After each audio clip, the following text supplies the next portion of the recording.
তিন দফা দাবিতে ঢাকা ময়মনসিংহ রেলপথ অবরোধ করেছে বাংলাদেশ কৃষি বিশ্ববিদ্যালয়ের শিক্ষার্থীরা। এই বিষয়ে আরো জানাতে যুক্ত হচ্ছেন সুলতান মাহমুদ কনিক।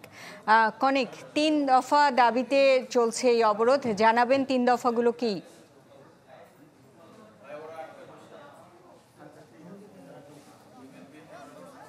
সুস্মিতা, কৃষিবিদ ঐক্য পরিষদের ব্যানারে আজকে সকাল 11:30টায় বাংলাদেশ কৃষি বিশ্ববিদ্যালয়ের শিক্ষার্থীরা তারা এই রেলপথ অবরোধ করে তারা আন্দোলন করছে এবং এখনো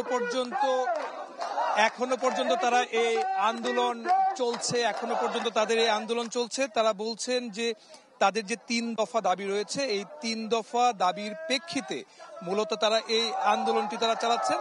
তারা বলছেন যে কৃষি সম্প্রসারণ অধিদপ্তর ডিএই এবং বিএডিসি ও অন্যান্য যে সকল গবেষণা প্রতিষ্ঠান রয়েছে সেখানে যে দশম গ্রেড রয়েছে, সেই দশম গ্রেডের পদ উপসহকারী কৃষি কর্মকর্তা, উপসহকারী বৈজ্ঞানিক কর্মকর্তা বা সমমানের কেবল কৃষিবিদদের জন্যই উন্মুক্ত করতে হবে। শুধু তাই নয়, তারা বলছেন যে নিয়োগ পরীক্ষায় উত্তীর্ণ না হয়ে নবম গ্রেডে পদোন্নতির যে সুযোগ রাখা হয়েছে সেটি আসলে কোনোভাবে রাখা যাবে না। তারা বলছেন যে বিএডিসির যে কোটা পদ্ধতি রয়েছে সেই কোটা তাদেরকে বাতিল করতে হবে এবং তারা আরেকটি বিষয় তারা বলছেন যে কৃষি বা কৃষি সংশ্লিষ্ট বিষয়ে স্নাতক ডিগ্রি না থাকলে নামের সঙ্গে কৃষিবিদ পদবি তারা ব্যবহার করতে পারবে না। এই বিষয়ে সরকারিভাবে প্রজ্ঞাপন জারি করতে হবে। এবং আমরা দেখতে পাচ্ছি যে এই মুহূর্তেও এই ময়মনসিংহের যে জব্বারের মোড় রয়েছে, ক্যাম্পাসের ভেতরের যে রেলপথ রয়েছে, সেখানে এই মুহূর্তে একটি লোকাল ট্রেন, মহুয়া কমিউটার নামে একটি লোকাল ট্রেন, সেটি কিন্তু আটকে দিয়েছেন শিক্ষার্থীরা, আন্দোলনরত শিক্ষার্থীরা। তারা বলছেন যে প্রশাসনের পক্ষ থেকে যতক্ষণ পর্যন্ত কোনো ধরনের আশ্বাস না আসবেন এবং তাদের এই দাবি দেওয়া যতক্ষণ পর্যন্ত পূরণ না হবেন, তারা এই কর্মসূচি অব্যাহত রাখবেন। তারা বলছেন যে ডিপ্লোমাধারীদের যে সকল অযৌক্তিক দাবি রয়েছে সেই দাবিগুলি তারা দ্রুত গতিতে যেন অবশ্যই মন্ত্রণালয় থেকে একটি সিদ্ধান্ত নেয় এবং এই সিদ্ধান্তের প্রেক্ষিতে যেন এটি বাস্তবায়ন হয় সেটি তারা বলছেন। তারা বলছেন তাদের এই কর্মসূচি গত বেশ কয়েক মাস ধরে চলমান রয়েছে দেশের বিভিন্ন বিশ্ববিদ্যালয়ে, যে সকল কৃষি বিশ্ববিদ্যালয় রয়েছে সেখানে, কিন্তু এখনো পর্যন্ত সুস্পষ্টভাবে কোনো নির্দেশনা আসেনি। তারা বলছেন যে বৈষম্যের বিরুদ্ধে, যে কোটা পদ্ধতির বিরুদ্ধে এই বিগত সময়ে যে আন্দোলন সংগ্রাম হয়েছে এবং এরই পরিপ্রেক্ষিতে একটি সরকার উত্থান হয়েছে, সেই কোটা পদ্ধতি এখনো পর্যন্ত বিভিন্ন জায়গায় বিবদমান রয়েছে।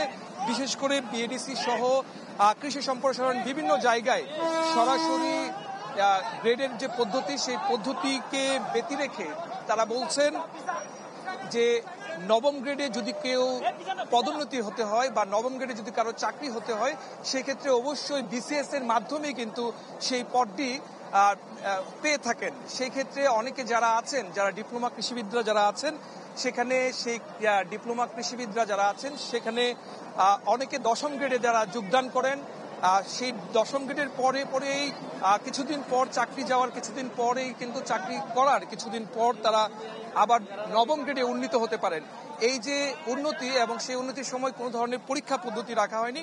তারা বলছেন এই পরীক্ষা পদ্ধতিরও একটি ব্যবস্থা তারা করতে হবে। আমরা দেখেছি যে আন্দোলনরত যে সকল শিক্ষার্থীরা আছেন তারা এখনো পর্যন্ত রেল লাইনে অবস্থান করছেন এবং তাদের এই যে দাবি এবং যৌক্তিক দাবি, তারা বলছেন যে এটি তাদের যৌক্তিক দাবি।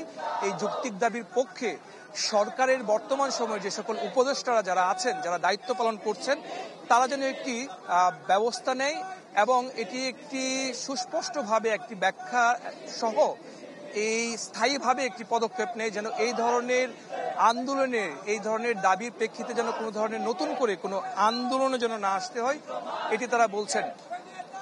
এবং তারা বলছেন যে ডিপ্লোমা সিন্ডিকেটের বেশ কিছুদিন ধরে ডিপ্লোমা সিন্ডিকেট করার একটি চেষ্টা চলছে। বিগত সময়ে বেশ কিছু আন্দোলন সংগ্রামও হয়েছে। তারা বলছেন যে কৃষি বিশ্ববিদ্যালয়ে ভর্তি হতে গেলে অনেকগুলি প্রক্রিয়ায় তাদেরকে মেধার ভিত্তিতে মূলত তাদের এই জায়গাটি তারা পেয়ে থাকেন এবং তারা বলছেন যে যেহেতু কষ্ট করে মেধার ভিত্তিতেই তারা তাদের বিশ্ববিদ্যালয়ের জীবন পার করেন এবং সেই জায়গায় কোনো ধরনের ব্যারিকেড দিয়ে, কোনো ধরনের পদ সৃষ্টি করে যেন শুধুমাত্র ডিপ্লোমাদের জন্য নির্ধারিত এ ধরনের কোনো পদ যেন না থাকে, সেই বিষয়টিকে তারা বলছেন যে সবার জন্য উন্মুক্ত করে দেওয়া হয়। আমরা দেখছি যে এখনো পর্যন্ত আন্দোলন চলছে। আমি যদি একটু দেখানোর চেষ্টা করি যে এই আন্দোলনের ফলে বর্তমানে মহুয়া কমিউটার এবং বলাকা এক্সপ্রেস এই দুটি ট্রেন এখন পর্যন্ত বিভিন্ন স্টেশনে আটকা পড়েছে এবং এই আটকা পড়ার ফলে যাত্রীদের কিছুটা দুর্ভোগ হচ্ছে। কিছুক্ষণ আগে হাওড়া এক্সপ্রেসের ট্রেন আটকে রেখেছিলেন এই শিক্ষার্থীরা, আন্দোলনরত শিক্ষার্থীরা। তো এখন পর্যন্ত বেশ কয়েকটি ট্রেন, বিভিন্ন গন্তব্যের বেশ কয়েকটি ট্রেন আটকা পড়েছে এবং তারা বলছেন যে তারা এই যে আন্দোলন চালাচ্ছেন, আন্দোলন কর্মসূচি করছেন, শেরেবাংলা কৃষি বিশ্ববিদ্যালয় এবং সিলেট কৃষি বিশ্ববিদ্যালয় সহ আরো বিভিন্ন জায়গায় কয়েকদিন ধরে আন্দোলন হচ্ছে, কিন্তু আন্দোলনের কোনো সুরাহা আসলে হচ্ছে না, কোনো সুরাহা পাচ্ছেন না। তারা বলছেন যে এই আন্দোলন তাদের চলবে এবং প্রশাসনের পক্ষ থেকে যতক্ষণ পর্যন্ত আশ্বস্ত করা না হয় ততক্ষণ পর্যন্ত তাদের এই আন্দোলন কর্মসূচি চালিয়ে যাবেন। আমরা দু একজন আন্দোলনকারী যারা আছেন তাদের সাথে একটু কথা বলতে। অনেক আপনাকে ধন্যবাদ।